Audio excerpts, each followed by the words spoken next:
noches. Bienvenidos a esta reunión de la Asociación Peruana de Uroginecología. Reciban ustedes el saludo de nuestra presidenta, la doctora Rosa Arriati, y toda la directiva. Hoy día tenemos un programa bastante ambicioso y que es muy importante, es el manejo de las complicaciones que pueden haber en la cirugía ginecológica, sobre todo desde el punto de vista episopélvico de la uroginecología. Contamos con la grata colaboración del doctor Carlos Díaz Tábara, del doctor Heriberto Lizaola y el doctor José Grande. El presidente y moderador de esta reunión va a ser el doctor Carlos Díaz Tábara. El doctor Carlos Díaz Tábara es ginecoobstetra graduado de la Universidad del Rosario, es profesor ad honorem de la Universidad Unisanitas y de la Escuela de Medicina El Bosque, es miembro de 4 asociaciones científicas, es jefe de la consulta de ginecología urológica y cirugía reconstructiva del piso pélvico del Hospital de San José en Bogotá, Colombia, es profesor titular de la Fundación Universitaria de Ciencias de la Salud, tiene asistencia a 45 congresos internacionales y nacionales, es conferencista en diversos temas de la especialidad y es autor y coautor de 31 publicaciones científicas y de 5 libros de texto de la especialidad. Es un honor contar con el doctor Carlos Díaz, y él va a presentar al doctor Heriberto Lizaola y al doctor José Grande, que son los ponentes. Bienvenido, Carlos. Bueno, un gusto. ¿Me escuchan bien? Muchas gracias por la presentación. Claro. Entramos, pues nos tocó entrar por el celular porque hubo problemas con el computador y le damos disculpas a todos los asistentes por la demora. Entonces, sin más preámbulos, pues voy a presentar a los panelistas. Tenemos como primera medida el doctor Heriberto Lizaola, que conozco de hace más de una década. Un saludo, Heriberto, que es especialista en ginecología obstetricia de la Autónoma de San Luis de Potosí, y su especialista en urología ginecológica de la UNAM, gran escuela de uroginecología en México, secretario general del Colegio Americano de Urgencias Obstétricas y médico adscrito al Hospital de Los Ángeles de Potosí, máster en gestión de administración, y también es miembro conmigo del Comité de la FIGO para Latinoamérica y autor también de múltiples artículos y capítulos en revistas internacionales y libros. Tiene también unos excelentes videos para que vayan a la página de él. Bueno, y en cuanto al doctor José Grande Ramos, ginecólogo obstetra de Perú, médico de la Universidad Nacional de Perú, ginecólogo obstetra de la UPCH y empezaba en maestría en medicina de la UPCH, y ese ha sido former jefe de servicio de ginecología del Hospital Cayetano Heredia de Lima, uno de los hospitales más importantes de Lima, y tiene su diplomado en la Universidad Endoscópica de Chile, y miembro de la Sociedad Peruana y de la Sociedad de Climaterio, miembro de la UGA y miembro también de esta sociedad, gran persona y conocido por todos nosotros. Entonces, sin más dilaciones, les dejo con el doctor Heriberto Lizaola para esta pequeña primera parte del manejo de las complicaciones. Él va a hablar de compartimiento anterior, vamos a hablar de compartimiento anterior y compartimiento posterior, para aplicar, perdón, no vamos a hablar del posterior, porque eso requiere un manejo muy diferente, nos vamos a enfocar en estas dos cosas. Entonces, adelante, Heriberto, por favor, continúe. Gracias, Carlos. Bueno, pues muy buenas noches a todos. Me da muchísimo gusto estar acá en esta tarde-noche desde San Luis Potosí, México. Quiero empezar compartiéndoles esta fotografía de mi visita a un centro muy importante, que seguramente un centro turístico y un centro histórico muy importante, que seguramente muchos de ustedes ya saben de qué se trata. Y al final voy a pasar otra fotografía, porque cuando llegamos allí nos dijeron prácticamente, no, ustedes no van a poder ver nada, ya mejor regrésense y vengan otro día. Pero la verdad es que tuvimos paciencia y teníamos la mejor actitud, y en un par de minutos, quizá unos 40 minutos, pasó lo que más adelante voy a mostrarles. Efectivamente, me siento muy orgulloso de compartir este foro con grandes maestros y grandes amigos, entre ellos el doctor Carlos Díaz, a quien tengo el gusto de saludar frecuentemente en nuestras reuniones del comité de la FIBU. A través de este esfuerzo conjunto, grandes apasionados de la urología ginecológica, tuve la fortuna de conocer en persona al doctor Dante, a quien ya tenía yo la dicha de conocer virtualmente cuando estuve en el comité de la FLASOC de Urogine, pero acá lo conocí personalmente. DALE es una organización sin fines de lucro que se encarga de hacer educación continua. Saludo al doctor Gerardo Oviedo, mi paisano, que sé que está por ahí viéndonos, a otro grande amigo y maestro de la urología ginecológica acá en México. Ahí también nos saludamos en Florida, en uno de los cursos de Cali. Bueno, la verdad es que esta es una tarde-noche que debe de ser muy productiva. La tecnología ya nos robó unos minutos, pero nos vamos a asegurar de que ustedes no se arrepientan de estar esta tarde-noche acá con nosotros. Y para ello vamos a hacerles un traje a la medida. Y entonces para ello vamos a utilizar la tecnología. Quiero pedirles que por favor se unan a través de su cámara, de su teléfono, a este grupo de WhatsApp. Es un grupo en donde quiero que me pongan por favor su nombre completo, el país desde donde se conectan, y que también nos pongan sobre qué circunstancias específicas te gustaría conocer un poco más con respecto a las temáticas que están programadas para esta actividad académica. Entonces, les pido por favor que con su teléfono se unan a este código QR, porque a través de esto voy a poder yo ver sus respuestas y voy a poder también conocer sus inquietudes y poder empezar a interactuar. Quiero nada más corroborar que esté funcional y vamos a corroborar que ustedes ya se estén uniendo. Sí, acá ya tengo ya a muchos de ustedes. Hay estampita, 24 miembros, 27, bueno, ahí se van a ir uniendo a través de esta oportunidad de comunicación. Acuérdense, por favor, pónganos su nombre, el país desde donde se están sumando y qué circunstancia específica les gustaría que abordáramos. Quienes saben utilizar la tecnología, saben cómo leer un código QR. Lo que comúnmente pasa es que de pronto nos pasan un código QR de alguna información importante y luego después cuando queremos encontrarlo ya no lo encontramos. Entonces, para que eso no nos pase, voy ahora a enseñarles cómo pueden hacerle para que ustedes puedan recuperar esa información en los códigos QR. Para poder hacer eso se requieren dos cosas. Primero es que no te vayas directo al código QR, sino que le tomes una foto al código QR. El segundo paso es que aproveches esa fotografía, porque a través de esa fotografía te puedes ir directamente al vínculo que ese código QR enlaza. Hay dos maneras de hacerlo dependiendo si tú tienes un iPhone o si tienes un Android. No vamos a discutir cuál es el mejor, cada quien tiene sus preferencias, pero les voy a enseñar cómo hacerlo con las dos plataformas. Si ustedes tienen un iPhone, a su fotografía que ustedes ya tomaron, van a presionar con su dedo el código QR y de esa manera ustedes pueden irse, les va a aparecer abajo con una opción que les dice abrir el vínculo de este código QR, entonces le dan clic ahí y los lleva al vínculo. Si ustedes tienen una Android es un poquito más complejo porque algunos Android no vienen cargados con un lector de código QR. Entonces lo que pueden hacer es meterse a la Google Play, bajar la aplicación de Google, abrir la aplicación de Google y les va a aparecer como una camarita que se llama Google Lens, donde ustedes pueden buscar cosas por foto. Es el paso número 3. Ya que hayan abierto eso, en el paso número 4 les aparece en la parte inferior izquierda su galería de fotografías, le dan clic ahí, buscan la foto que acaban de tomar del código QR, está en el paso 5, la seleccionan y automáticamente Google Lens les va a aparecer en la parte inferior de la fotografía, paso número 6, una dirección que dice sitio web, y de esa manera ustedes se van.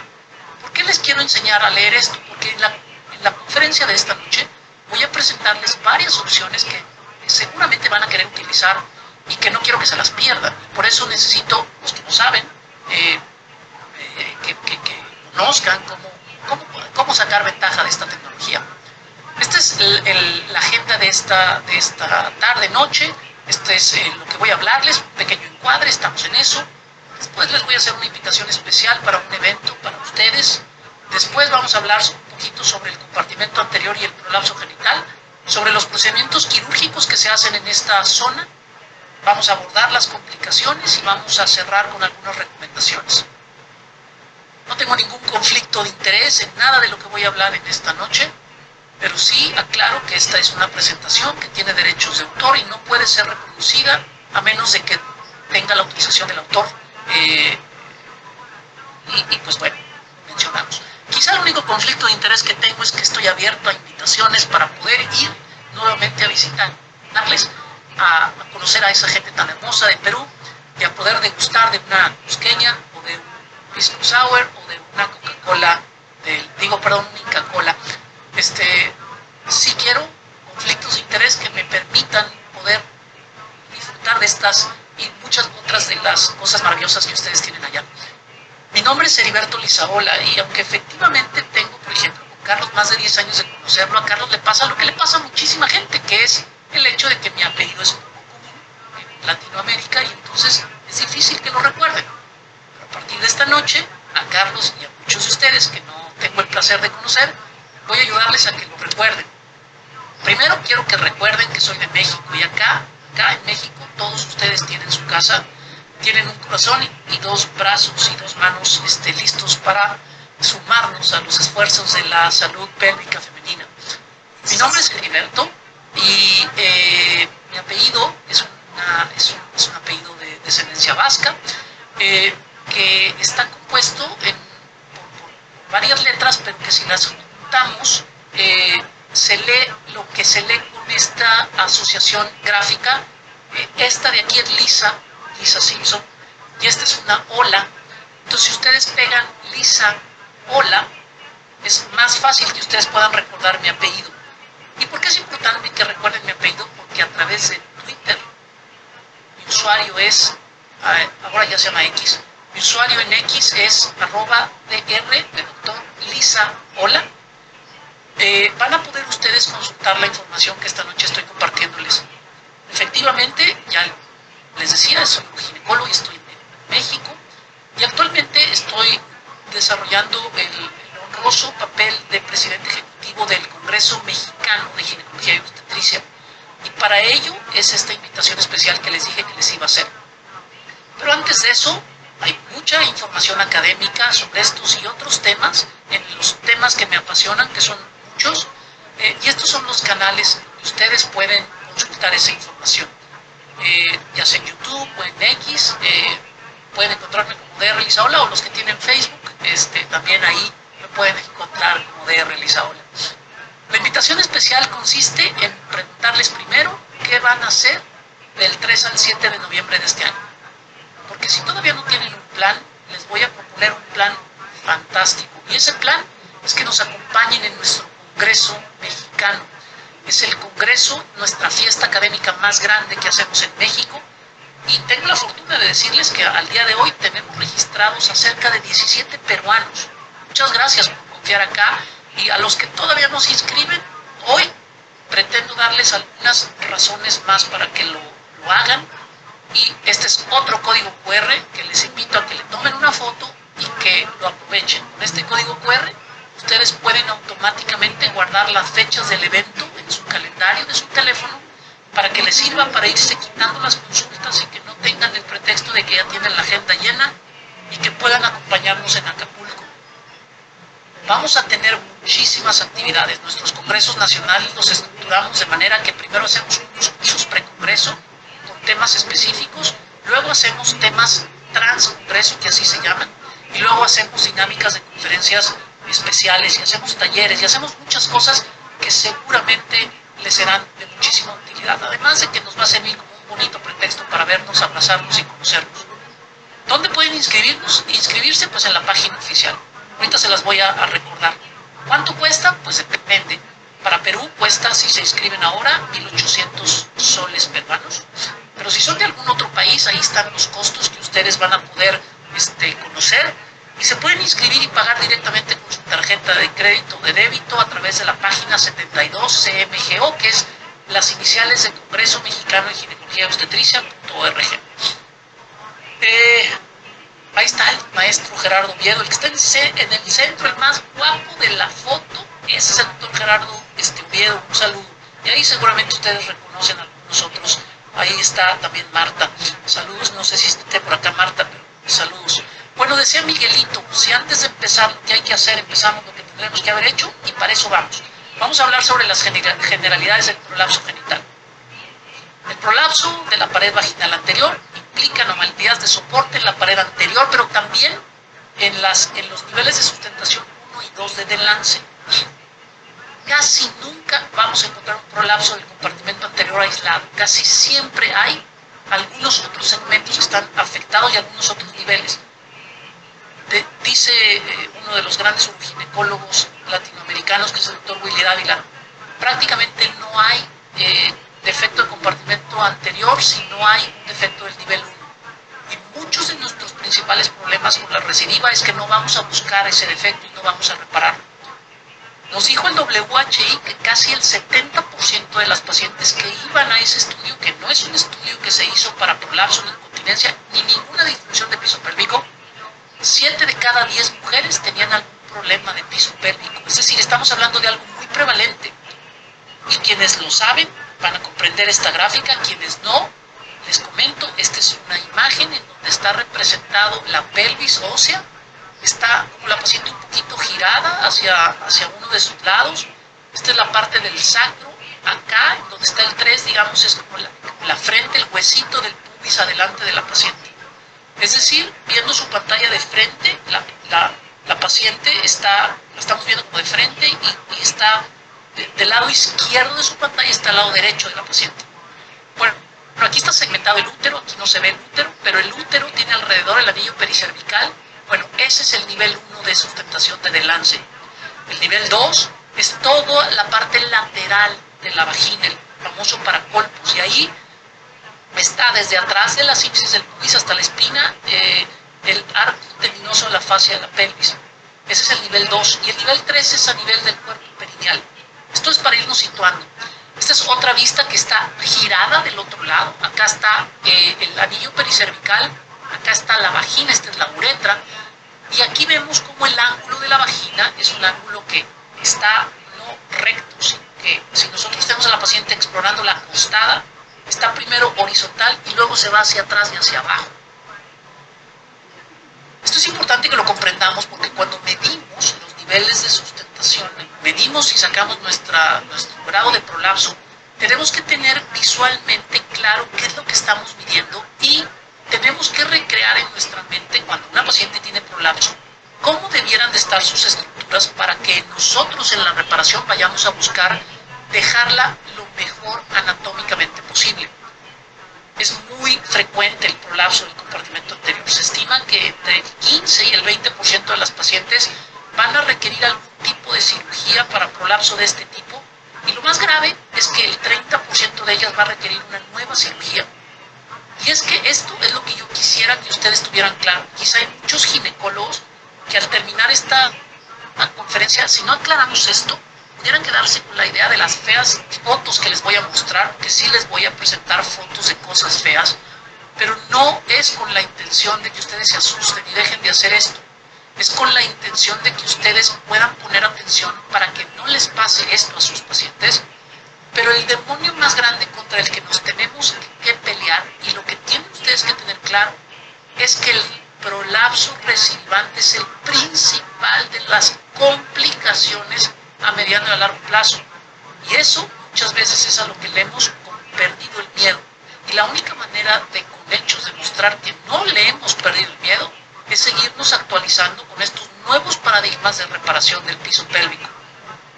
Hay muchas definiciones. La ICS define como un prolapso todo aquello que prolapsa a menos de 3 centímetros del anillo himeneal. Desde el punto de vista clínico decimos que alguien tiene prolapso cuando lo siente o cuando tenemos el grado de mayor prolapso a por lo menos 2 centímetros del himen o por delante de él. Y tenemos que cuando tenemos un prolapso ir a ponerle un nombre. Antes esto de decirle cistocele o rectocele o uterocele ya no se debe de utilizar. Tenemos que ponerle nombre claro a la parte que está afectada.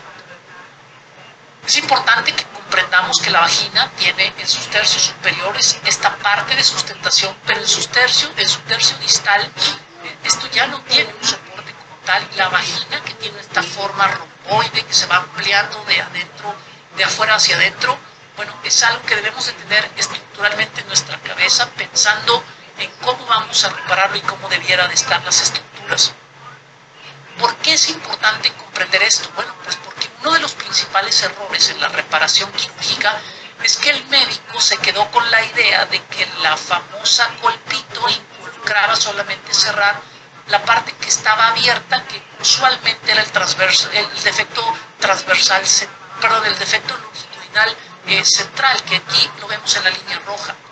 Lo cierto es que hay defectos que pueden ser paravaginales en estas líneas amarillas, o los más comúnmente olvidados, los transversos, los efectos transversos, que hay transversos distales y proximales según sea cercano o lejano al anillo pericervical. Fíjense, esta es una representación en su pantalla del lado izquierdo de cómo se ve las estructuras perfectamente sustentadas en la pelvis, con el arco tendinoso de la fascia de la pelvis del lado izquierdo de la paciente en su sustentación adecuada. Bueno, pero esto no siempre pasa así. Cuando hay un defecto, como el que vemos en la imagen central, un defecto longitudinal central, no vemos que se desprende las inserciones laterales del arco tendinoso de la fascia de la pelvis, y vemos nosotros un prolapso, que el típico prolapso, digamos, sin rugosidades. Ahorita les voy a presentar una imagen. Pero también puede haber un defecto que se ve visualmente igual, o pareciera muy similar, pero el problema no es la típica que le abrimos en medio y le aplicamos en medio, porque si es un defecto paravaginal y no vamos a repararlo, entonces lo único que hacemos es recorrer como este mantel que se corrió o se descosió, y simplemente lo desplazamos más hacia el centro. Esta es la imagen típica en donde del lado izquierdo vemos la línea roja en donde debiéramos de hacer una reparación por un defecto central, o en la imagen central, la línea amarilla, un defecto paravaginal que tenemos que ir a buscar. Y quiero que vean la imagen del lado derecho de su pantalla. Ahí vamos a empezar la interacción acá en el chat de lo que nos sumamos. Por favor, pónganme ahí en el chat de WhatsApp qué tipo de defecto creen que tenga esta paciente en la imagen del lado derecho. Pero vamos a ver quién es el primero que contesta. Voy a meterme al chat para ver quién es el primero que contesta.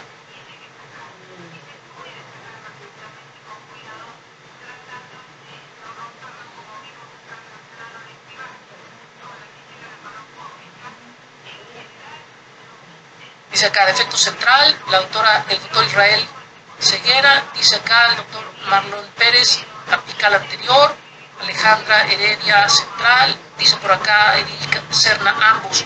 Gracias por participar. Bueno, ahorita vamos a ver.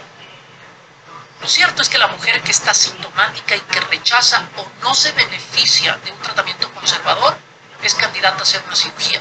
Es decir, una paciente que tiene un prolapso avanzado, entiéndase un POP-Q grado 3 o un POP grado 2 que tiene sintomatología ya sea clínica, porque la paciente lo refiere, o que nosotros descubrimos en la evaluación. Por ejemplo, una paciente que tiene disfunción de vaciamiento vesical o tiene nicturia, como una de las representaciones que sabemos que la teoría integral, digamos, comprende con respecto a la sintomatología del compartimento anterior, pues es candidata a realizar una cirugía. ¿Y qué tipo de cirugía? Bueno, pues depende del contexto. Lo cierto es que cuando vamos a hacer una cirugía tenemos que ir a hacer una reparación sitio específica. Miren, acá en el video estoy explorando una paciente bajo anestesia en donde ella se quejaba de una bola en la vagina, y si se fijan tengo una pinza de Alice en la parte del cérvix, y estoy regresando el cérvix a su lugar, está compulsado, y vemos que el defecto es más posterior que anterior. Bueno, este tipo de exploraciones con anestesia tenemos que hacerla aunque nosotros ya tengamos clínicamente un diagnóstico. Tenemos que hacer una simulación de corrección para que nos ayude a poder desenmascarar algún defecto que pudiéramos estar encontrando y que quizá no teníamos consignado. Estamos ahora hablando de la evaluación preoperatoria. Debemos de diferenciar los síntomas, la severidad de los síntomas, si tiene algunos otros problemas además de lo que clínicamente la paciente pareciera referir, pero también algunos otros problemas. Por ejemplo, si la paciente tiene vejiga hiperactiva, si tiene incontinencia urinaria oculta, cómo se siente con respecto a la parte de la sexualidad, si tiene dolor pélvico crónico. Todas estas cosas es importante que nosotros lo sepamos desde antes de llegar a quirófano, porque si no, cuando la paciente está operada y tiene dolor, le va a echar la culpa a la cirugía, cuando quizá muchos de estos problemas de disfunciones, por ejemplo, sexuales o de disfunciones de vaciamiento vesical, ya las tenía la paciente, pero no fueron consignadas en la exploración y en la consejería. Otra diapositiva súper válida, tómenle fotografía. Aquí están todos los cuestionarios de severidad, de impacto, de tipo de incontinencia, todos aquellos que de pronto uno quiere buscar pero luego se nos pierden. Bueno, en esta diapositiva los van a poder encontrar y en el código QR se van a ir al que ustedes quieran y no los van a perder nunca más. Se las comparto con muchísimo cariño. Bueno, preparación preoperatoria. ¿Qué se recomienda? Todas las pacientes hay que darles antes de la cirugía, de preferencia una hora antes, unas antibióticos, una cefalosporina de primera generación. Hay quien le gusta preparar la vagina con antibiótico, hay quien no. La evidencia dice que no es necesario. Si tú te sientes cómoda, hazlo. Yo no lo hago. Yo hago una muy buena asepsia y antisepsia. Yo aplico cefalosporina de primera generación. Cuando digo yo, es la evidencia científica en la que me sustento. Si la paciente reúne criterios con una escala de Capri o la que ustedes utilizan para riesgo alto de tromboembolia, hay que aplicar profilaxis y hay que utilizar estrógeno vaginal antes y después de la cirugía. Ya hay mucha evidencia que después de una semana de cirugía pueden ustedes retomar los estrógenos porque se ha visto que disminuye las tasas de infección y también mejora la epitelización y la recuperación celular. Gracias, doctora Alejandra, por compartir aquí la foto en el chat del webinar. Bueno, ¿qué se hace en la reparación de estas pacientes? Bueno, la típica es la colporrafia anterior, y hay algunas complicaciones que se pueden presentar, desde complicaciones propias de la cirugía de prolapso, pero como ya lo dijimos, muchas de estas pacientes tienen cirugías concomitantes, procedimientos antiincontinencia, reparaciones de nivel 1 que van a tocar más adelante, y bueno, hay que saberlas y hay que consignarlas. ¿Cuáles son las cosas que ya no se sugiere utilizar? Obviamente las mallas, sobre todo las mallas que no son macroporosas en monofilamento, están proscritas, como esta que tuvimos que quitar de una paciente que llegó y que le pusieron una malla de la hernia de acá abdominal, que para nada es lo mismo.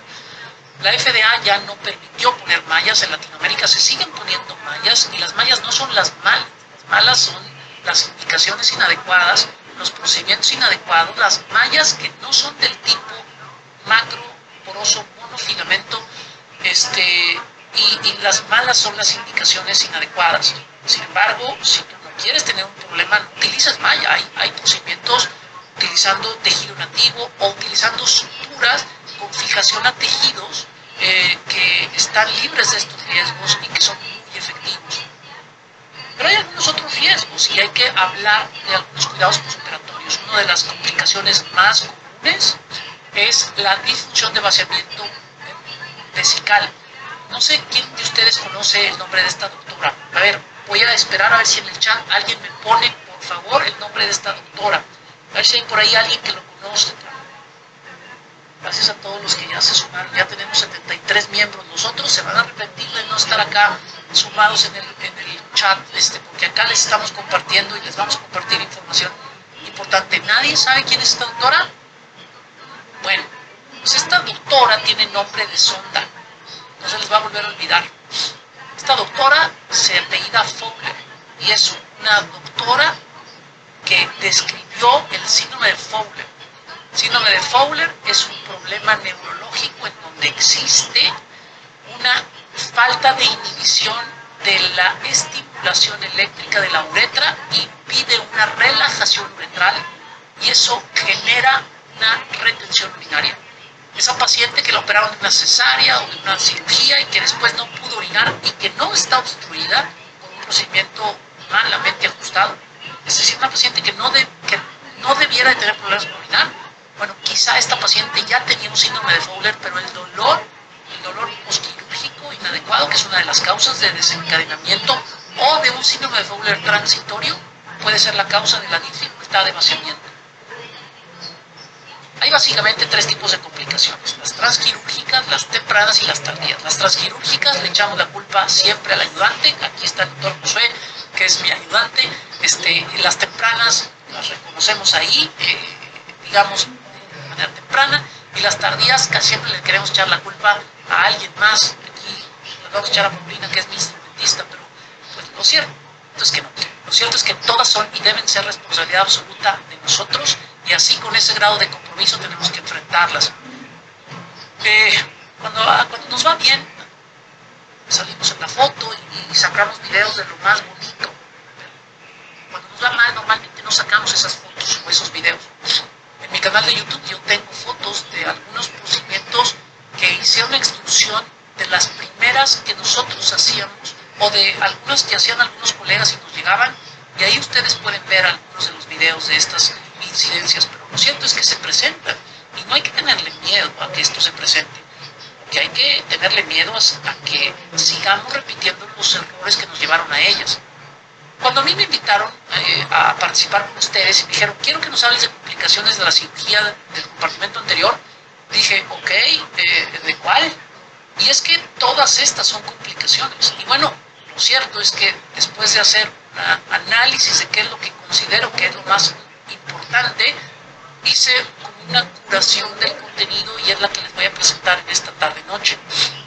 Las lesiones vesicales son muy comunes, sobre todo asociadas a posiciones inadecuadas de la paciente, a direcciones inadecuadas de las agujas. Estoy hablando, por ejemplo, a nivel de las punciones cuando hacemos procedimientos anticontinencia. Aquí se ve un introductor de TBT. Por cierto, recuerden que cuando ponen un TBT, antes de sacar la aguja, ahí tienen que hacer la cistoscopía, moviendo la aguja para que ustedes puedan ver que no se haya ocultado este borde con este borde, porque me ha tocado un par de veces donde hay una perforación que hace una cistoscopía, dicen que no tenía nada, pero lo cierto es que la aguja estaba empujando esta superficie con esto de acá y no lo veían. Entonces hay que movilizar la aguja para ver que no esté ahí, o hay que hacer una técnica transobturadora que disminuye el riesgo de que esto pase. Hay lesiones uretrales. Las cintas transobturadoras tienen más riesgo de desarrollar lesión uretral, pero la lesión uretral más común en este tipo de procedimientos, prolapso, es la disección inadecuada. Es más común la lesión por el dedo que la disección por tijera. Es mucho más común que si ustedes hacen disección digital, vayan a lesionar una vejiga, así lo hacen con una tijera haciendo tracción y contracción. Para evitar esto hay que hacer una buena exposición quirúrgica, una disección cuidadosa, y hay que saberse utilizar los mecanismos de los tejidos. Por ejemplo, a mí me gusta poner una sonda que la pinzo con una Kelly, y entonces la dejo meridienar un poco la vejiga para ir sintiendo esos pliegues y rebordes, sobre todo en las pacientes que tienen alguna cirugía concomitante o procesos fibróticos. Hay lesiones también viscerales, y lesiones intestinales, y lesiones a nervios. Por ejemplo, acá estamos viendo, esta es una vista del retropubis hacia abajo, es decir, como si estuvieran haciendo un punch y están viendo de arriba hacia abajo. Bueno, estamos viendo cómo se ve una aguja que le está pasando, rozando el intestino, y que está desplazada de manera muy horizontalizada y está muy cerca de los vasos y de los nervios.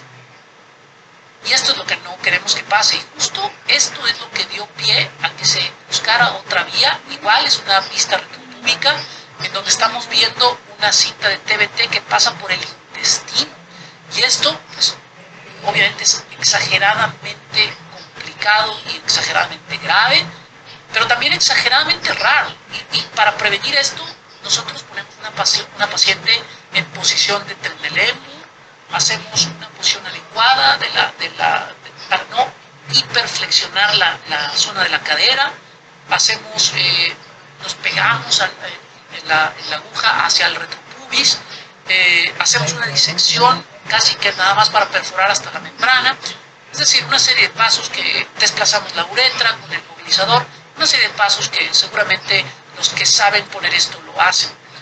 Hay algunas otras lesiones, como las lesiones vasculares, sobre todo en las vías transobturadoras, cuando no se siguen las líneas anatómicas. Esta no es una conferencia para poner cintas para incontinencia, pero en su momento podremos abordar algo de esto si es de su interés. Y pues bueno, hay también lesiones nerviosas. Una de las lesiones nerviosas que más complicación da, sobre todo el dolor pélvico crónico, es las fijaciones a los ligamentos sacroespinosos. Y es que cuando nosotros hacemos las cintas de punción con los dispositivos o las agujas muy cerca de la espina, nosotros podemos lesionar el nervio pudendo. Esta es una vista posterior. Estamos viendo, digamos, la parte de cómo el nervio obturador, el nervio pudendo pasa por atrás de la espina isquiática y ahí, de aquí hacia acá, está el ligamento.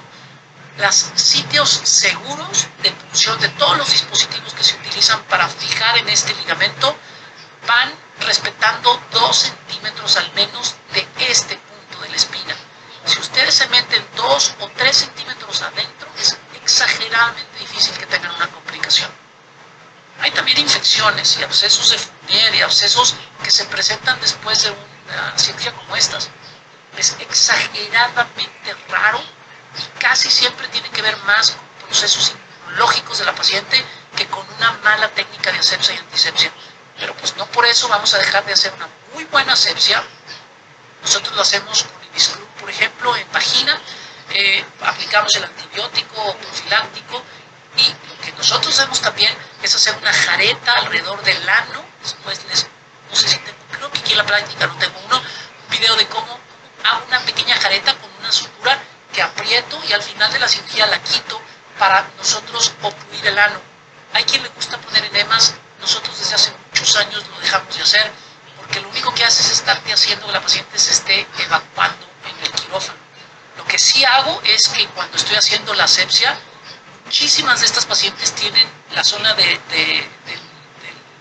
digamos, del recto completamente saturada de heces y lo que hago es drenar con mi dedo todo eso y sacar todo ese material y luego lavo muy bien y dejo todo listo para la disección.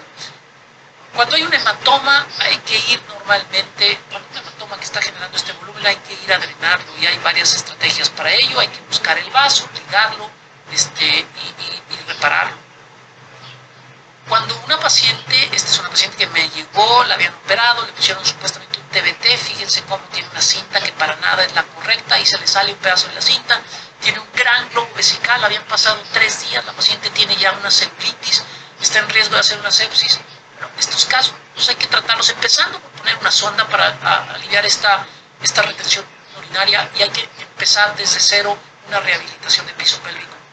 Cuando una paciente tiene una incontinencia urinaria de novo, ustedes la descartaron desde un inicio, ustedes vieron que no era una paciente que tenía un problema en su vejiga, pues hay que también pensar que hay lesiones neurológicas, digamos, proximales del encéfalo o la parte superior de la columna, que te van a dar una vejiga hiperactiva, pero que te van a hacer una disfunción quizá a veces de vaciamiento, ya sea por incontinencia o de retención urinaria.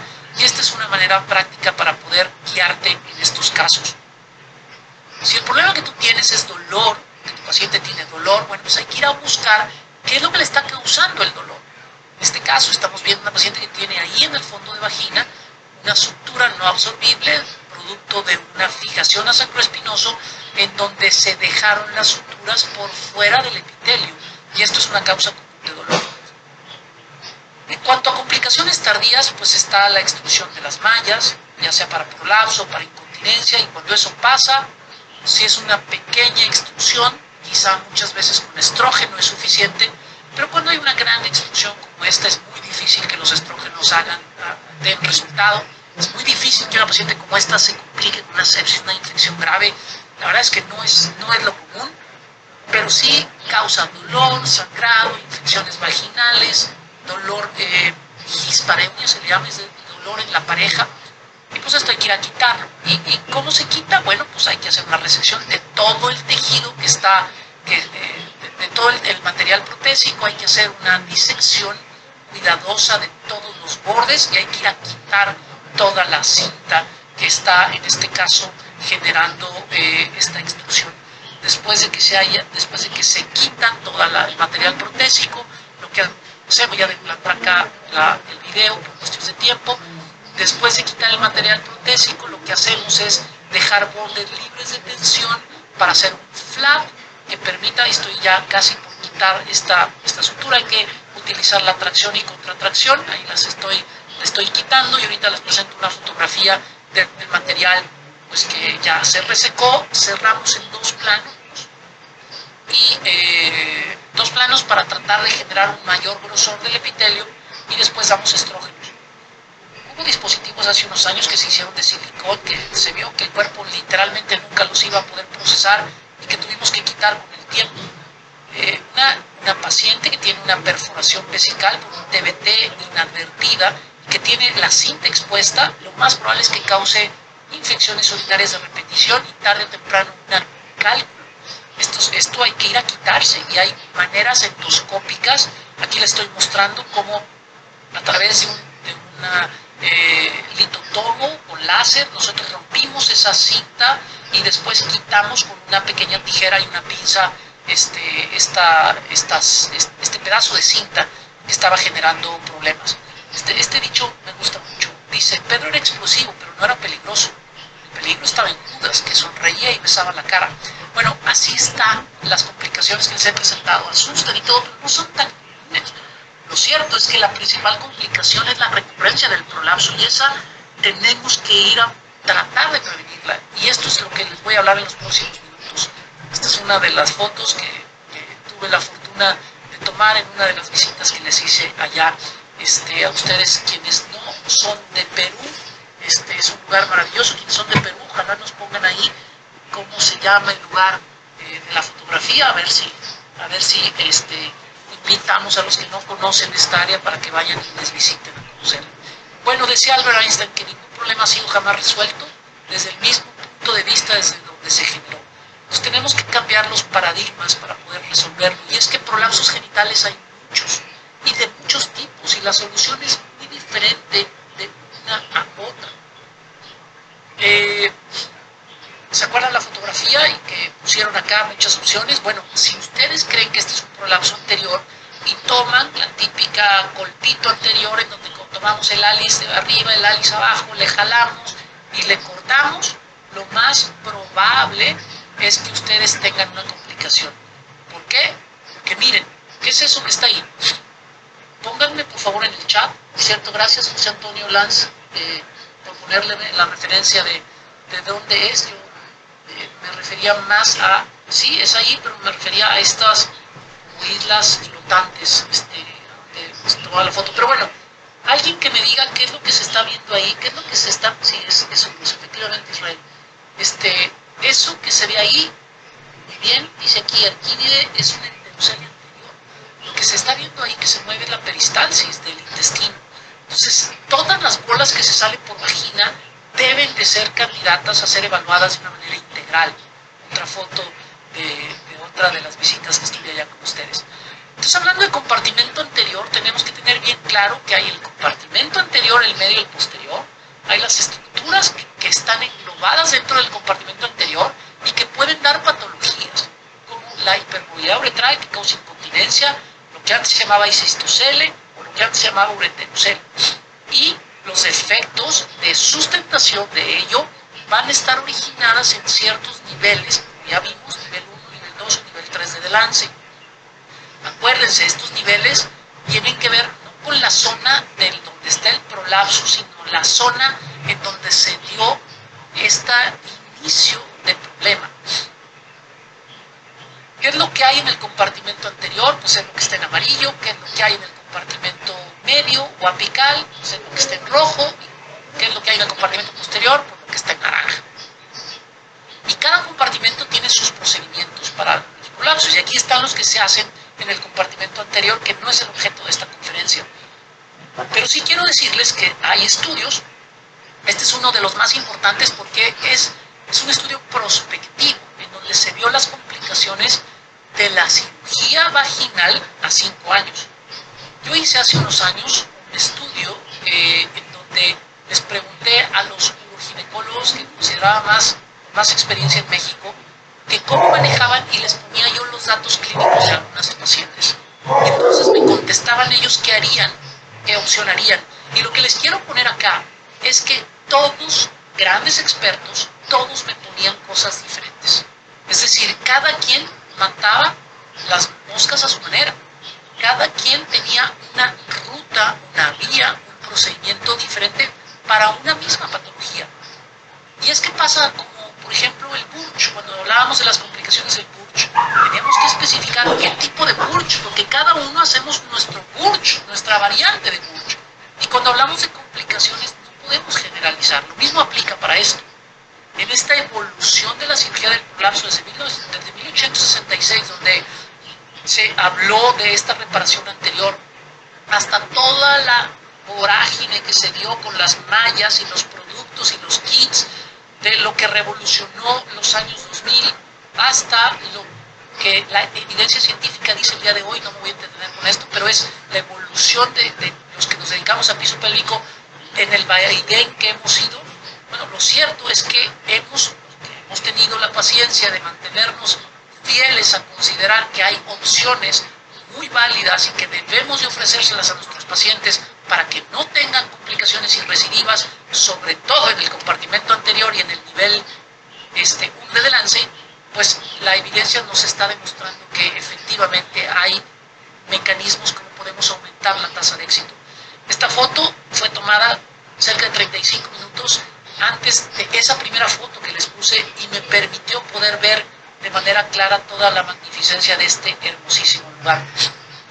Estoy ya casi por cerrar.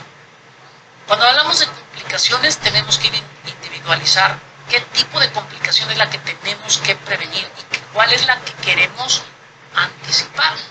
Si nosotros, por ejemplo, lo que no queremos es tener una complicación, nadie queremos tener complicaciones, pero vamos a decir que es una paciente que tiene factores de riesgo para una perforación vesical porque tiene adherencias o tiene endometriosis o tiene vasos pues muy evidencia de que probablemente pueda tener varices varicosos en el retroperitoneo porque tiene varices vulvares, pues quizá yo no me voy a meter a un procedimiento retropúbico.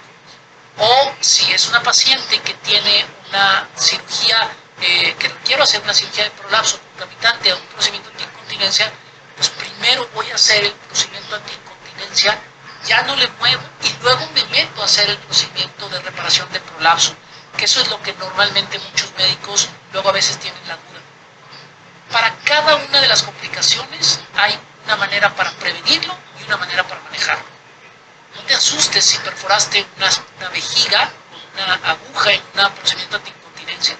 Sacas la aguja simplemente en el momento, la vuelves a pasar en un trazo de seguridad, le dejas una sonda por 7 días y con eso va a ser suficiente. La paciente va a tener corrección de su incontinencia y va a tener una prevención de una fístula. Si tú lo que quieres es prevenir una lesión vascular o un sangrado, pues te vas a asegurar de hacer una disección cuidadosa. Ayúdate de la hidrodisección, es bien útil. No, sugerencia, no utilices una técnica que involucre algún vasoconstrictor, porque si lo haces, en el momento no te va a sangrar, pero cuando pasa el efecto puede empezar a sangrar y eso tú ya no la ves, la paciente ya está en recuperación. Es más fácil que la paciente, si te empieza a sangrar, lo ves en el momento y ya sea que vayas a cauterizar, a ligar o simplemente hacer una presión. Eso luego no lo enseñan al ginecólogo. Si tú tienes un sangrado y haces una presión por 7 minutos, que es el tiempo de sangrado, digamos, máximo en una paciente que tiene coagulación adecuada, ese sangrado se va a contener. Lo que pasa es que muchas veces presionamos y al minuto le quitamos la mano para ver si sigue sangrando. Y como sigue sangrando, le volvemos a apachurrar otros 30 segundos y luego le volvemos a quitar. Lo que tienes que hacer es agarrar una gasa o algo que te ayude a hacer compresión, aprietas, por ejemplo, en las disecciones para sacroespinoso, empiezas a tener un sangrado, le haces con una gasa, con un paquetito, metes tu dedo y haces presión por 7 minutos y le dices a tu anestesiólogo, dime cuando se cumplan 7 minutos y aunque te canses, haz presión ahí y a los 7 minutos quita la presión y vas a ver cómo literalmente la magia de la coagulación te ayuda. Para evitar la lesión intestinal, sobre todo en punciones por DVT, tienes que hacer una punción de Trendelenburg forzada, ayudarte a una muy buena hidrodisección. Muy buena hidrodisección es hacerlo por arriba y por abajo antes de pasar la aguja. Utilizar 100, 200 mililitros de solución. Y obviamente tener cuidado de todas las juntas de colocación. Para prevenir una lesión nerviosa, pues tienes que evitar, por ejemplo, la flexión insuficiente de la cadera, depende de lo que vas a poner, si es un retropúbico o es un transuturador. Tienes que ayudarte de la palpación, saber que en el agujero obturador los vasos van en la parte proximal, y si tú te pegas con tu aguja a la parte distal del agujero obturador, es bien difícil que vayas a perforarlo. Debes de utilizar hábitos adecuados de enseñar a la paciente cuando tiene que orinar y cuando no.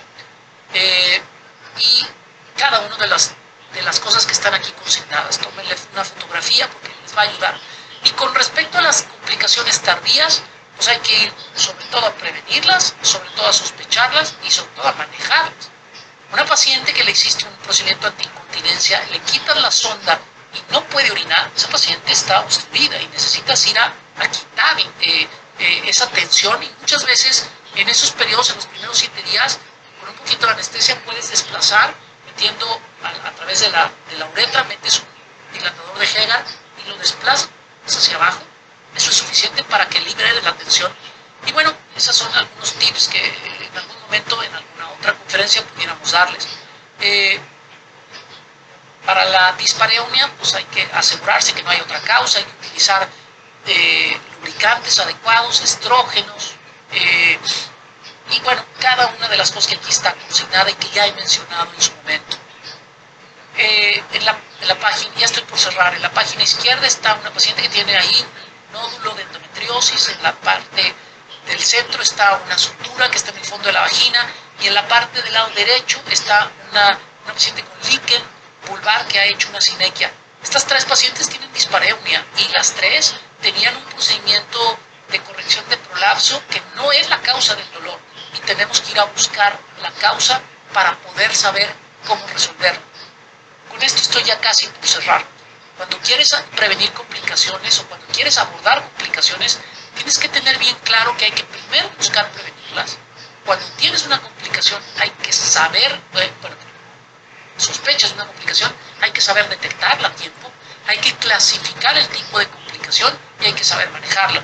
Y cada uno de los diferentes orígenes y etiologías tiene su punta de acceso. Para terminar, les digo, el arrepentimiento no es cuando usted llora, el arrepentimiento es cuando usted cambia. Si usted ya tuvo una complicación, tiene la obligación de que no se le vuelva a presentar, porque tiene la obligación de haber aprendido lo que pudo haber hecho diferente. Cierro con esto. Nos vemos en Acapulco, del 3 al 7 de noviembre. Como dice un muy icónico personaje que ustedes en Latinoamérica conocen, síganme los buenos y nos vemos acá en Acapulco. Este es el código QR para quienes gusten guardarlo en su agenda, y termino nuevamente diciéndoles que estas son manjares que yo me tocó conocer allá en Perú. Acá en México no tenemos esto, pero tenemos otros muchos manjares que seguramente podrán ustedes degustar en Acapulco. Estas son mis redes en donde comparto información académica. Este es mi username para que lo tengan, y me despido con esto. Es una palabra bien bonita. Pananchiscana. No sé si así se pronuncia. En quechua significa algo así como hasta que la vida nos vuelva a encontrar. Esto es lo que yo deseo para próximamente poder encontrar y poder vernos. Termino con esto, es el código QR para quienes no lo tomaron de manera anticipada. y que puedan sumarse al grupo de WhatsApp. Muchísimas gracias por la oportunidad, estoy atento a las respuestas y sobre todo atento a la siguiente conferencia, que es como la síntesis de lo que creo es la parte más importante en la reparación del prolapso, que es la reparación del nivel 1. Muchas gracias y dejo de compartir pantalla.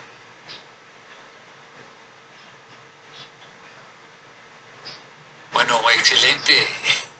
Yo siempre te he dicho, es como disléxico, ¿no? Liazola y es Lisaola, Heriberto. No te apures, Carlos, es bien común que pase eso. Sí, por eso veo que lo pusiste en la conferencia. Caramba, hasta ahora caigo en cuenta que es como disléxica la cosa. Excelente conferencia, como siempre, espero que les haya gustado a todos. Las preguntas las vamos a hacer al final para que las vayan escribiendo en el chat o mandarlas en la aplicación. Y pues ahora le vamos a dar paso al siguiente panelista, al doctor José Grande Ramos, muy conocido en la oncología en el Perú. Doctor José Grande, por favor, le cedo la pantalla.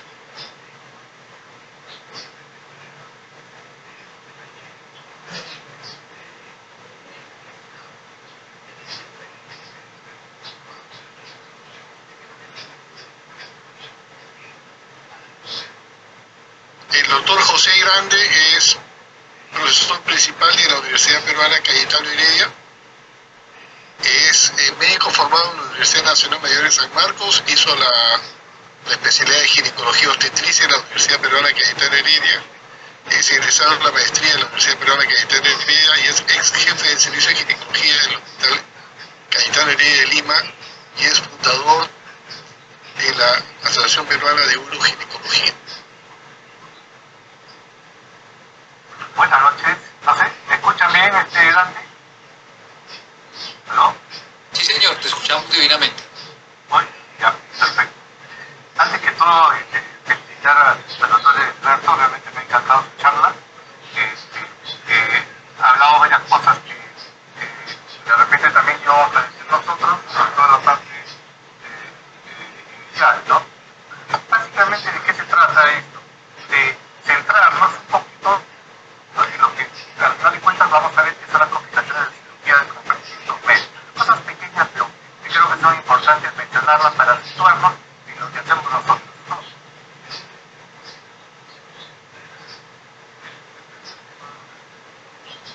Estamos hablando de los compartimientos anteriores, posteriores, el medio, pero ¿qué cosa es un prolapso? ¿Realmente sabemos qué cosa es un prolapso?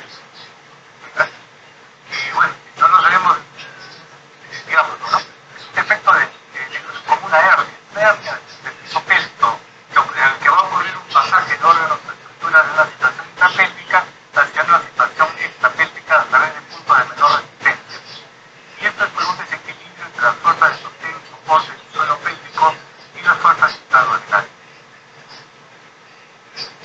Los puntos de lance, ya lo mencionó el doctor, vamos a pasarlo un poco. El nivel 1 simplemente hacer hincapié que estamos en los primeros 2 centímetros superiores de la vagina y el cuello del útero.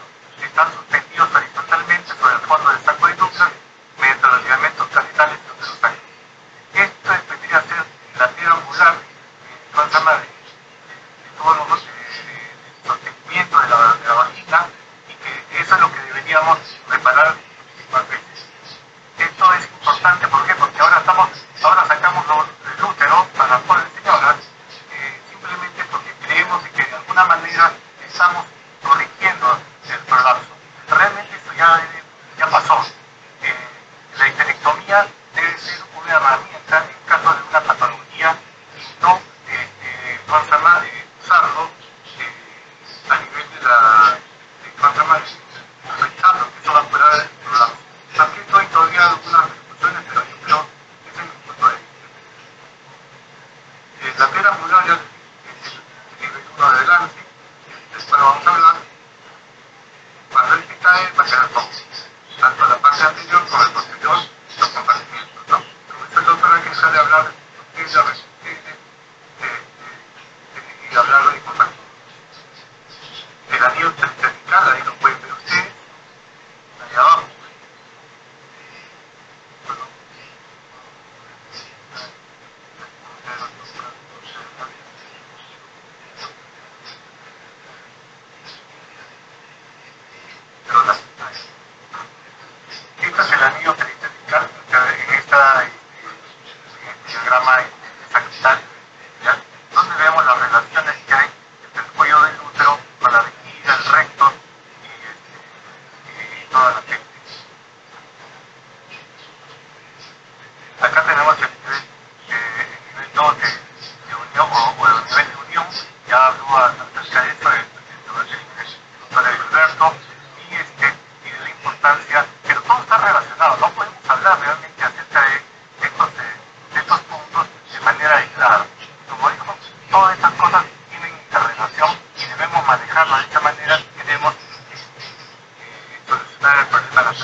ola.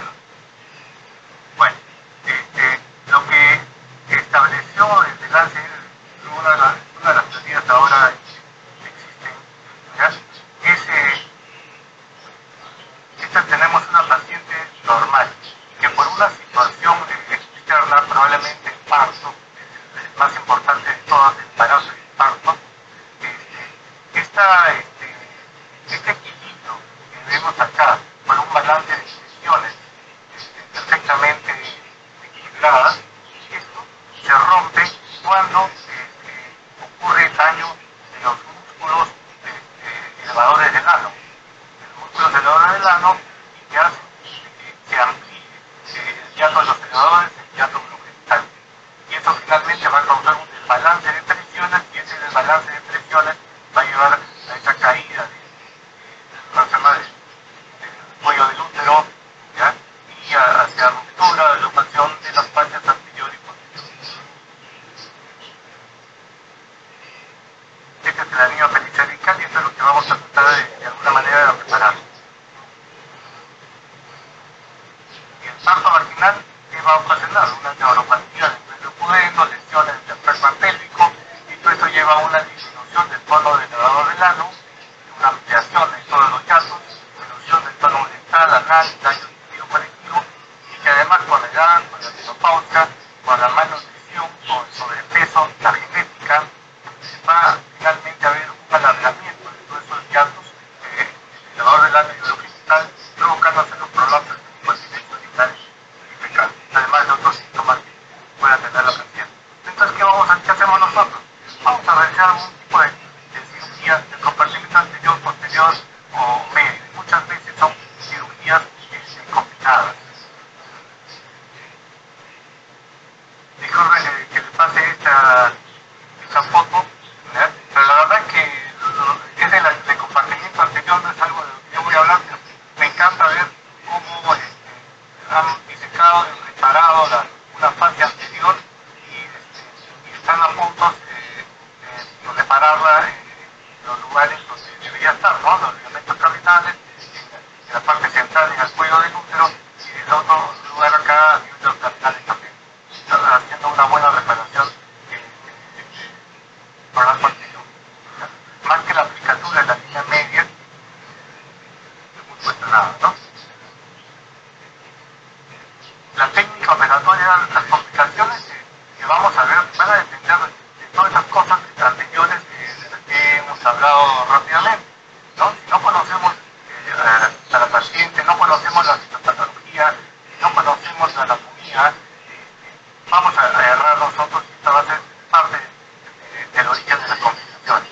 Además, tenemos que conocer también bastante a nuestros pacientes, saber qué cosa es lo que espera la paciente del tratamiento, en este caso quirúrgico, que le estamos ofreciendo, ¿ya? Y ver cómo ese problema altera su calidad de vida, ver las condiciones físicas de la paciente, enfermedades concomitantes, patología vaginal, abdominal y gastritis. Además, necesitamos un estudio cabal de la anatomía pélvica y de la fisiología del prolapso, la habilidad y la buena experiencia del cirujano, como ya dijo el doctor Chaola, ¿no? Yo hago también la buena experiencia del cirujano, que ve, que se cae, aprende a esa caída y la soluciona. Hay que ver también las tasas de curaciones a largo plazo de cada una de estas cirugías, las complicaciones que pueden esperarse en esto. La principal de las complicaciones, como ya la dijo hace un rato, es la recidiva. La recidiva no necesariamente ocurre en el sitio, la reparamos, como una compensación. ¿Ya? Vamos a ver.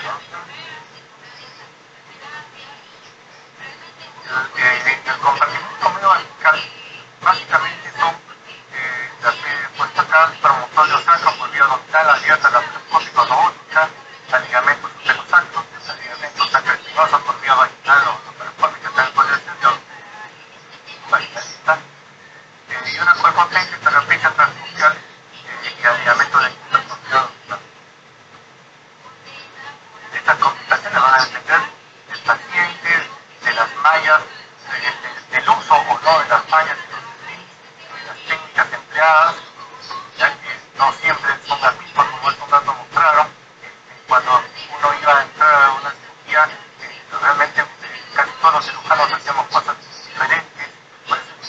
estandarizar también una cirugía, si esa cirugía es mala o es buena, porque mucho va a depender de la habilidad, del conocimiento y la experiencia del operador. Cirugía concomitante y agarros. Acá tenemos ya, adentrándonos ya en compartimiento medio, acá tenemos un set, acá ya tenemos una paciente intelectualizada, en la cual ocurre conocemos un programa totalmente total, ¿no? Como dijeron también hace un rato, se requiere un buen examen físico para poder determinar realmente qué estructura es precoz. Puede uno ser engañoso y encontrarnos con algo que de repente no pensaba encontrar. Entonces, en el compartimento medio, nuestras técnicas son abdominales, vaginales, combinadas, como ya habíamos dicho, abiertas, laparoscópicas o robóticas, con mallas y mallas, con cintas o sin cintas, con histerectomías, totales y parciales. Muchas variables se ocurren en esta cirugía. Por ejemplo, acá tenemos la contención sacra, abierta laparoscópica, la histeropecia sacra, se emplean cintas de polipropileno que están avaladas por la FDA, entidades europeas, la FIGO. Son técnicas las que más se usan en los días hospitales. Y las vaginales, la asociación a los ligamentos sacroespinosos, a los ligamentos uterosacros alta, ISP, la operación de Mayer, de histerectomía más los estudios de músculo. Y acá he separado un poco cada uno de ellos y sus complicaciones, ¿no? Acá, por ejemplo, hablando de la suspensión de los ligamentos uterosacros, acá tenemos un papel donde nos habla de las relaciones anatómicas entre los puntos que vamos a dar los ligamentos uterosacros y estructuras que pueden ser dañadas, ¿ya? En este caso, por ejemplo, se dividieron a 48 pacientes en cadáveres, vieron pues que estos puntos distales que colocaban en los uterosacros quedaban en un promedio a 14 milímetros de los uretes y a 10 milímetros del recto. En la zona distal a 14 milímetros de los uretes y 13 milímetros del túnel del recto. Y que habían que trabajaba muy cerca de los plexos nerviosos S1 hasta S4 y en esto se dio el atrapamiento en un caso, no cadáveres, en un caso de un atrapamiento de nervio, ¿no? S3. Y de vasos sanguíneos también, los vasos conscientes principalmente que hubo daño vascular.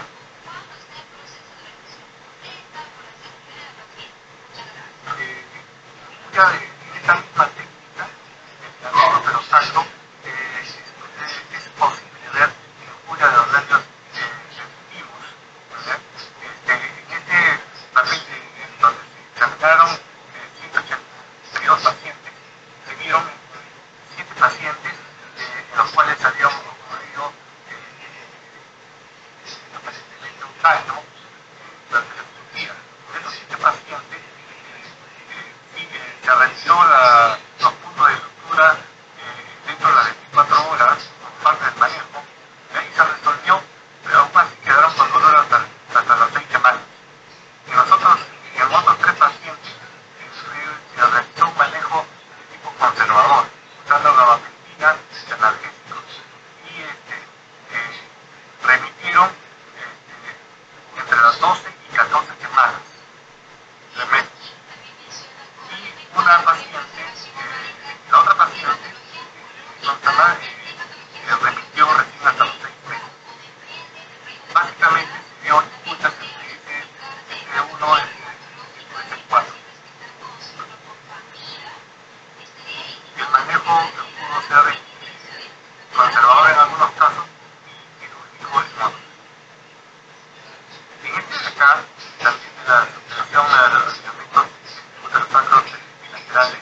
sacando un poco de malla del fondo del sónico. Cuando son pequeños, realmente no da mucho problema, ¿no? Acá hay un caso, dos casos, mejor dicho, que me pareció interesante, por eso lo que está colocado. ¿Ya? Entonces, acá lo que se ve son dos casos de mujeres mayores, una mujer de 74, la otra de 63 años. A ambas se la realizó histerectomía abdominal, la disectomía y la traumotomización. La primera paciente, en 4 días postoperatorio, comenzó con fiebre y recibió múltiples esquemas antibióticos ambulatorios. Se vio de alta en la paciente. El día 28 fue readmitida al centro hospitalario porque ya presentaba fiebre y deterioro del estado general. Se realizaron cultivos y inyección miopenén y vancomicina. Se hizo una resonancia magnética de la columna y se encontró un acceso del psoas izquierdo, una hipótero S5, S1, con lesión vertebral posterior y a nivel lumbar y frontal. En los cultivos, en los desarrollos de los cultivos, encontraron dicha fecal, se realizó un drenaje del acceso del psoas y zona epidural con endectomía S3, S5 y se conservó la mano. En el desarrollo de los cultivos de la misma cirugía se encontró E. coli y E. fecalis y esto hizo que modificara el tratamiento de acuerdo a la sensibilidad y se terminó dando amoxicilina y ciprofloxacino tener una buena evolución. Esta otra paciente de 73 años comenzó teniendo problemas en el postoperatorio y en el día 15 postoperatorio presentó una secreción vaginal purulenta y fiebre. Recibió antibióticos de forma ambulatoria, se asistió para la sintomatología, se le hace una resonancia magnética en el día 60 postoperatorio y encuentra espondilodicitis L5, S1 y conexión presacral. Se realizó una laparotomía exploradora, drenaje y conexión y resección de la malla. Desarrollo de los cultivos, E. coli y Corynebacterium y su tratamiento con piperacillina, tazobactam y la vancomicina. La paciente evolucionó favorablemente. Yo tengo acá un caso que no lo he puesto, pero es un caso ya personal. Les cuento. Fue una paciente americana, dicho de paso la señora era médico, y bueno, llegó a nuestro consultorio, había sido operada en otra institución, y igual que estas pacientes, la histerectomía, y traumotomización. Lo que tuvo ella después de 2 semanas fue la eliminación y secreción vaginal purulenta severa, con una gran cantidad. Sin embargo, su estado general era bueno y estaba recibiendo antibióticos ambulatorios. Lo que se hizo en esa paciente fue una cirugía combinada. En una primera cirugía entramos por vía vaginal y resecamos todo lo que pudimos de maíz. Y evolucionó favorablemente la paciente, disminuyó enormemente la cantidad de secreción, pero poco, disminuyó, no dejó de haber. Entonces, decidimos ir por vía abdominal y retirar el resto de la malla, retiramos el exceso de malla y bueno, de la voz, de nuevo, y la paciente fue bastante bien, después de varios días de tratamiento antibiótico también. Lo que está acá es, lo que yo diría es dejar en un caso de estos, dejar la malla o quitar la malla. Eso yo creo que eso depende de cada cirujano, pero la verdad es que yo me iría por retirar las mallas en un caso como este. ¿Ya? En retirar las mallas, tenemos una paciente con una extracción de malla purulenta con afectación del estado general. Yo me voy más que todo por retirar las mallas y continuar con los antibióticos. Sacar una radiografía, la tomografía del paciente, de la paciente.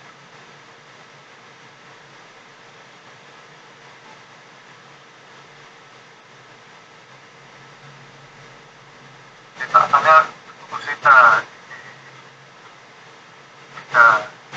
los viajes de suspensión pues, en el futuro central, versus una motorización, una salón ortopedia, definitivamente anatómicamente eran mucho mejor los resultados comparados con la suspensión a los ligamentos centrales, ¿no? Pero los resultados objetivos no tuvieron diferencias en los cuestionarios, no encontró ninguna diferencia en cuanto a los dos técnicas, ¿no? Ambas técnicas en una cirugía significativa de prolongo con síntomas, calidad de vida y función visual. El IST, esta técnica originalmente hecho por Petros, popularizada por Harvard en el 2002, reportó sus primeras observaciones prospectivas, básicamente set. Colocan unas agujas tremendas hasta el fondo de la vagina, acá tenemos una lista lateral, la glútea, por debajo del ano, lateral, y va por los espacios paraorbital.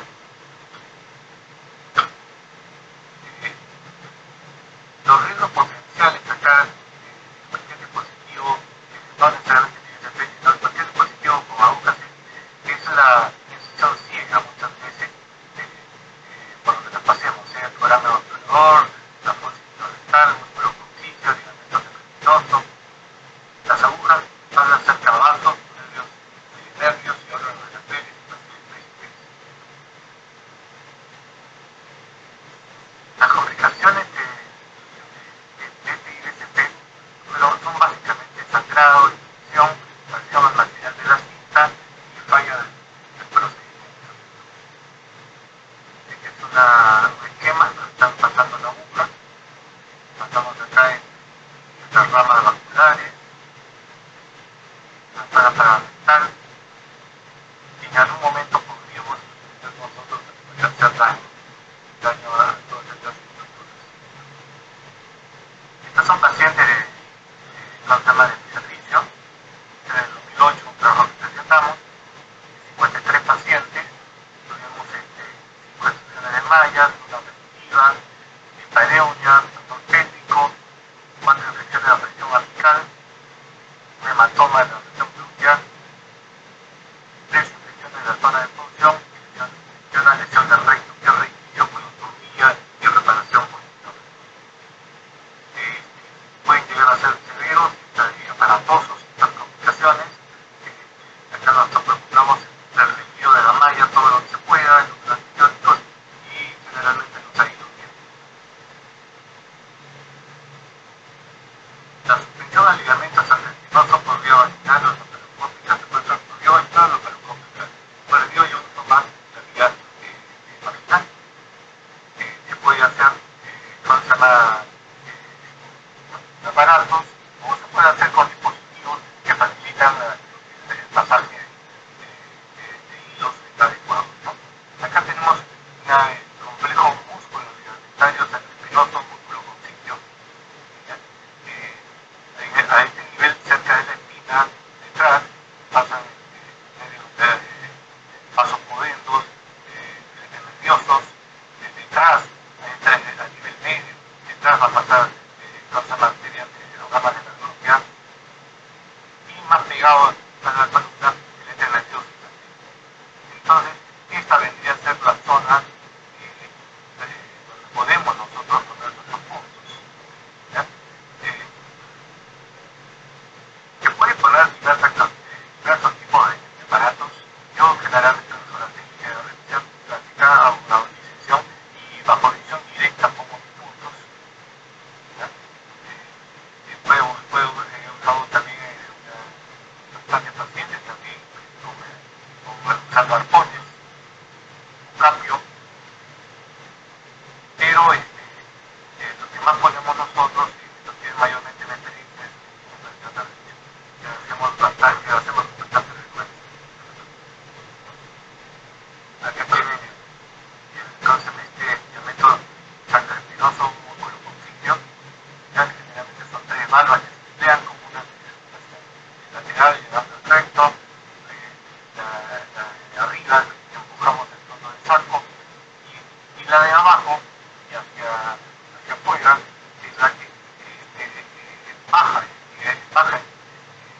del ano y para poder ver los demás medicamentos antibióticos. Acá hay una aguja por la cápsula. Acá esta técnica la está poniendo arriba acá abajo. Yo prefiero, creo que es cuestión de preferencia, yo lo pongo de abajo hacia arriba. Uso el Prolene M1 o redonda MR30, la 25 de la 35 que antes vio nunca, uso la 30, me va bien. Pero y los resultados. Si hablamos de que la principal de los efectos adversos de las técnicas que empleamos son la recidiva, debemos nosotros sacar la eficacia. Prácticamente en todos los trabajos, en excepción de este trabajo, todos los resultados son bastante buenos. Pero no están libres de complicaciones. Acá tenemos un cuadro, una serie de complicaciones. Como pueden ver acá tenemos un total de alrededor de 1000 pacientes. Y vemos complicaciones como laceraciones de vejiga, laceraciones de recto, pacientes que requieren transfusiones sanguíneas, injuria de nervios, incontinencia urinaria de novo y muerte. Las causas de muerte no son directamente atribuibles a las cirugías. Tenemos un infarto al miocardio y una trombosis coronaria. Pero de todas maneras tenemos otras muchas complicaciones.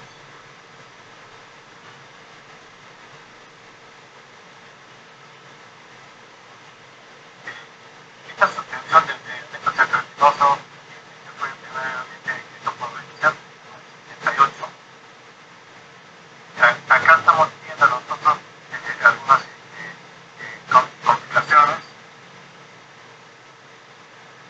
complicaciones como hematomas, infecciones, 2%, 4%, lesiones de órganos pélvicos, 0.8%, del recto, del delgado, hígado, de nervios, 1.8%, y dolor pélvico crónico, 2%. Estas complicaciones que pueden haber son raras, pero uno las debe tener en cuenta si queremos saber cómo solucionarlo cuando estas cosas sucedan.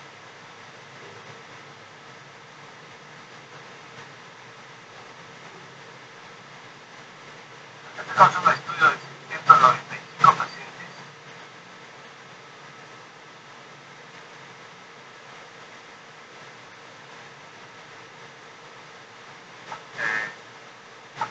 Vamos a empezar.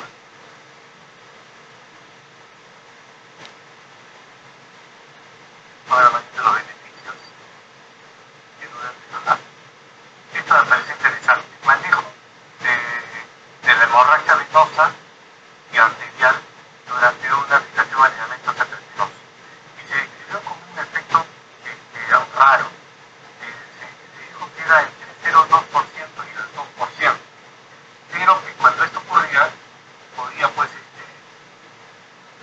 llevar a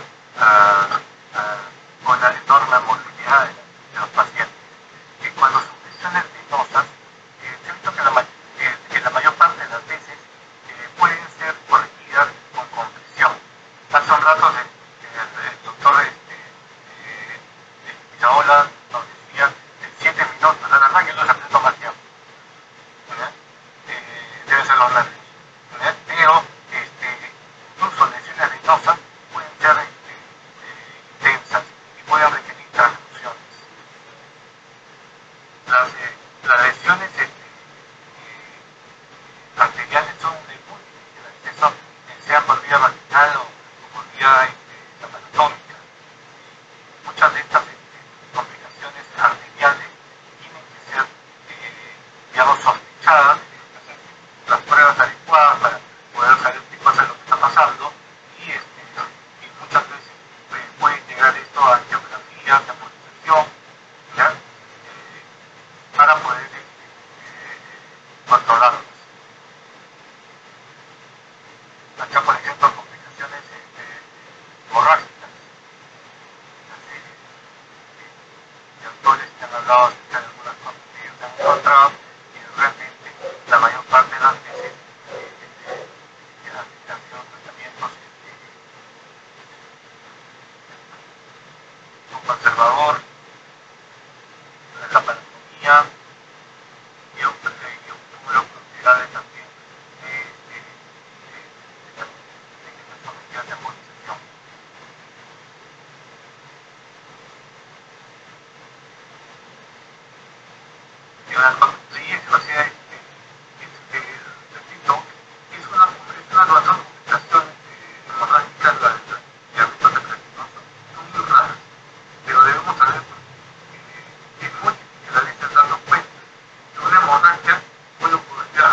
estábamos pidiendo que íbamos a hacer la perineoplastia.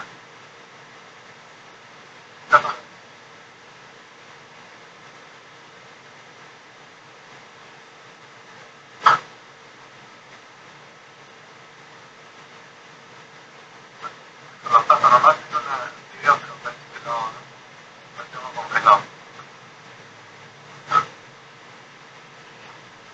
Miren la correlación que tenemos con la conjuntivitis cercana al 100%, con baja tasa de complicación. Pero que existe. Por ejemplo, acá tenemos también nos habla de 102 pacientes con seguimiento hasta 34 meses, con éxito del 98%, la cirugía que puede demorar entre 40 y 120 minutos, con unos beneficios de 1 a 4 días, y las complicaciones son de infecciones urinarias, retención urinaria, hematomas de cúpula, recidivas, incontinencia urinaria, transdermal, ¿no? Todos los pacientes que van postoperatorio y sea 15% de incontinencia urinaria a los 12 meses.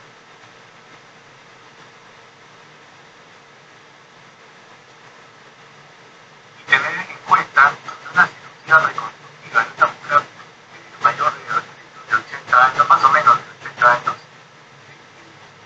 tiene 13.6 veces más riesgos de muerte. Y esto hay que tenerlo en cuenta. ¿Qué cosa es lo que queremos hacer con nuestros pacientes? A veces nosotros queremos quedar mejor, queremos hacer una gran cirugía, debemos hacer la cirugía mínima necesaria como para que la paciente pueda sentirse cómoda. Bueno, lo decía, no importa dónde le tono sea temprano, las manos nunca van a corregir lo que la cabeza no entiende. Y eso es importante con respecto a la primera parte de presentación y una gran parte de la presentación del doctor Taola, ¿no? Es necesario que necesitamos nosotros saber qué cosa es, de qué se trata el problema, ¿no? Cómo corregirlo. Yo creo que es importante. Bueno, todo lo que quería decirles, entonces podríamos estar abiertos ya a la discusión. Listo, perfecto.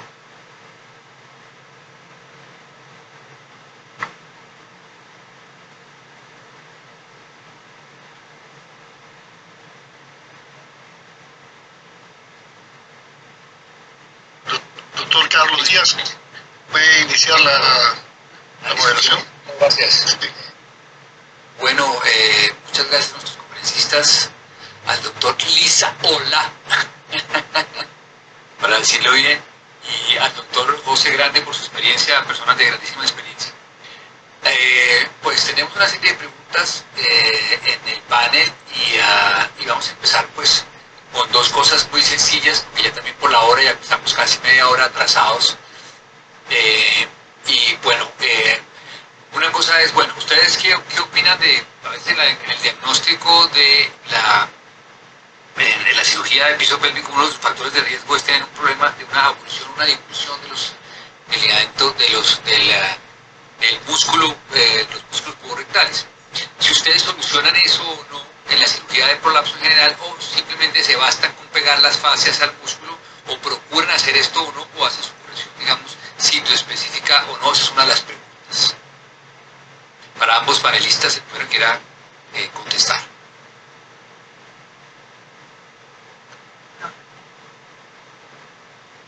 Aunque esa respuesta ahorita seguramente la va a abordar el doctor José Grande porque es parte de lo que él expuso, lo que yo quisiera comentar es que se tiene que hacer una reparación multicompartimental desde el punto de vista funcional. No hay que tener en cuenta que ahorita todos los estándares en cuanto a seguimiento para normar qué es lo que está correcto o lo que no tiene que ver el aspecto objetivo, sino también sobre todo el aspecto subjetivo de la paciente, es decir, aquellos reparaciones en donde queríamos regresar todo perfecto y tuvieran un POP Q0. Eso ha quedado ya en el antiguo, digamos, paradigma. Ahora lo que queremos es lograr mejoría funcional y mejoría estructural. Entonces, para ello habría que, contestando la pregunta, hacer una reparación de la parte que está afectada que conlleva la sintomatología o la afectación que tiene la paciente. Doctor José Grande, no sé si usted pudiera decirnos su punto de vista. Claro que sí. Primeramente que tenemos que cambiar algunas cosas. Por ejemplo, lo que usted dijo hace un ratito, ya no podemos nosotros irnos a buscar una reparación completamente anatómica, sino nuestra nueva mira es hacia la función. Y si nosotros podemos mejorar la función, eso es lo que hay que hacer. Ahora, la reparación de músculos, yo creo que va a ser muy difícil que podamos hacer algo. Lo que ocurre en la fisiopatología es una convulsión, un desprendimiento, una ruptura de los músculos viscerales, ¿ya? Generalmente durante el parto. Yo creo que una reparación muscular no veo cómo la podamos hacer. Es posible que lo está haciendo. Nosotros vamos a tener constantemente reparar nosotros mejorar, por ejemplo, hacer cirugías combinadas. Gran parte de los problemas de la recidiva, por ejemplo, del compartimiento anterior, tienen que ver con una no reparación del compartimiento medio. De repente tenemos que comenzar a ver el compartimiento medio y no dedicarnos solamente al compartimiento anterior. Esa cirugía combinada podría mejorar la situación de los pacientes.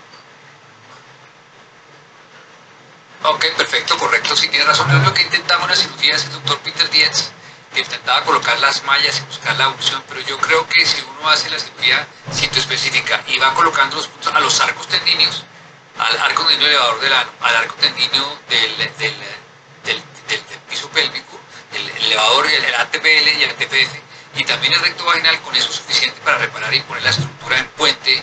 Sí, bueno, hay otra pregunta para ambos panelistas y es cómo se recibe el compartimiento anterior sin prolapso, es decir, sin prolapso apical, es decir, si reoperan nuevamente ustedes o ya dicen, bueno, yo creo que colocar una malla y las únicas mallas que hay para reparar el compartimiento anterior, porque en el posterior están postitas, pues el Surelif o el Calistar, que son mallas del compartimiento anterior. Ustedes hacen esa reparación o dependiendo de lo que encuentran, reoperan un tejido nativo o ya se van a la malla o se van por arriba para lo alto y entran por vía laparoscópica. Doctor José. Gracias. Yo preferiría el uso de en ese caso específico de un Surelif, ¿no? Porque me va a llevar, por vía vaginal, puedo ir bien con sus brazos y corregir la parte la recidiva del compartimiento anterior. El compartimiento anterior es el más ingrato, es el que siempre va a caer. Sí. No, es el que siempre va a caer. Entonces, yo creo que lo que debemos hacer es, primero, que las mallas deben ser colocadas por gente preparada. Yo creo que uno de los grandes errores de las mallas en el mundo fue que las sacaron libres y todo el mundo nos pusimos a hacerlo. Solamente porque éramos ginecólogos.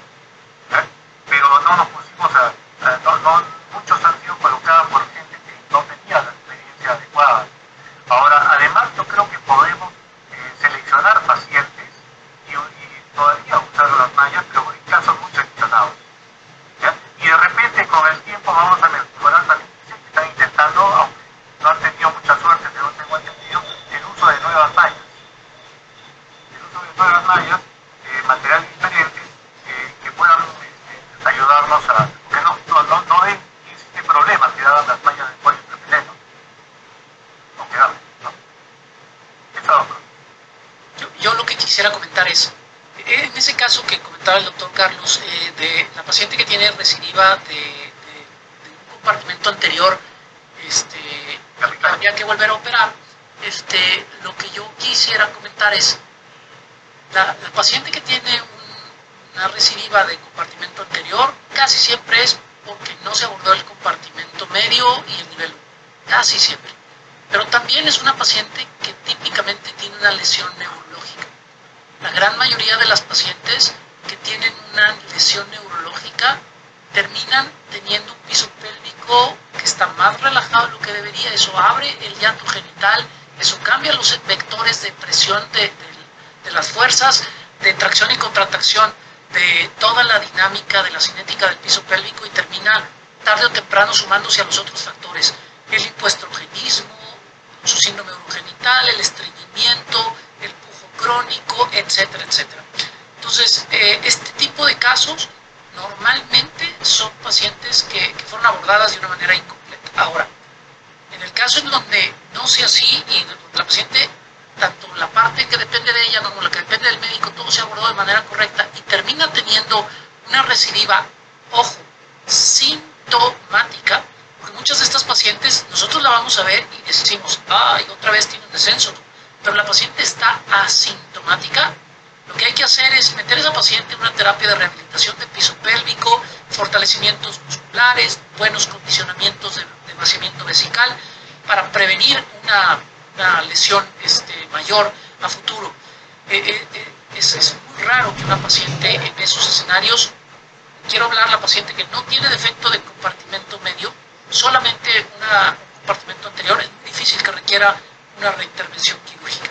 Cuando le existe, habría que dejarse utilizar por materiales protésicos desde mi punto de vista, porque estamos hablando de que una reparación correcta con tejidos nativos no fue exitosa, pues habría que buscar la manera de conseguir la autorización de que la paciente acepte ello, pero hay que tomar en cuenta las características propias de la paciente.